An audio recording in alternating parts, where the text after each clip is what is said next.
बच्चों आज हम क्लास 7 एक्सरसाइज 6.3 के क्वेश्चन सेकंड का सेकंड पार्ट करेंगे। इसमें कह रहे हैं find the value of unknown X and Y in the following diagram. इस डायग्राम में हमें डायग्राम दिया हुआ है, इस डायग्राम में हमें अननोन एक्स और वाई की वैल्यू निकालनी है। ठीक है, ये नेम्स मैंने खुद दिए हैं इस फिगर को, A B C D E, ये बुक में नहीं दिए थे।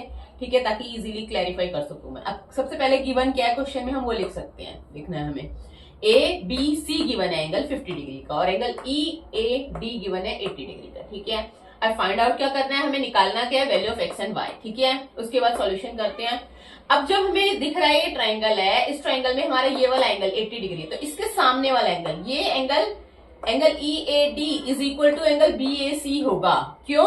क्योंकि वर्टिकली अपोजिट एंगल है, ये एंगल इस एंगल के बराबर होगा। ठीक है, तो एंगल ई ए डी का मान कितना है, 80, और बीएसी का मान y है, यानी y बराबर है 80 डिग्री हो जाएगा, क्योंकि वर्टिकली अपोजिट एंगल, दो लाइन आपस में से क्रॉस कर रही है तो वर्टिकली अपोजिट एंगल्स हैं जो कि इक्वल होंगे। ठीक है, y का मान हो गया 180 डिग्री। अब y तो निकल गया, अब हमें x निकालना है। ठीक है, अब हम क्या करेंगे, ट्रायंगल एबीसी में ले लेते हैं अंदर, एंगल सम प्रॉपर्टी लगाएंगे।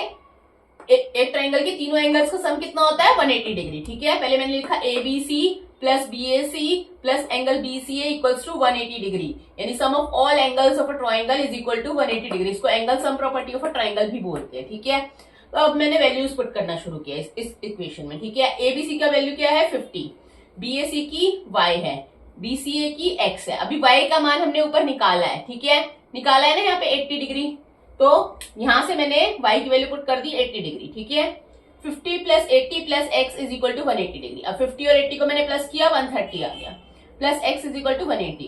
तो इस 130 को हम उठा के उधर ले गए राइट हैंड साइड पे, तो x की वैल्यू आ गई 50 डिग्री, जो कि हमें निकालनी थी। x की वैल्यू और y की वैल्यू, दोनों की वैल्यू आ गई। y की हमारी आई 80 और x की आई हमारी 50। लास्ट में लिख दिया x की वैल्यू 50 है, y की वैल्यू 80 है। ठीक है, दैट्स इट।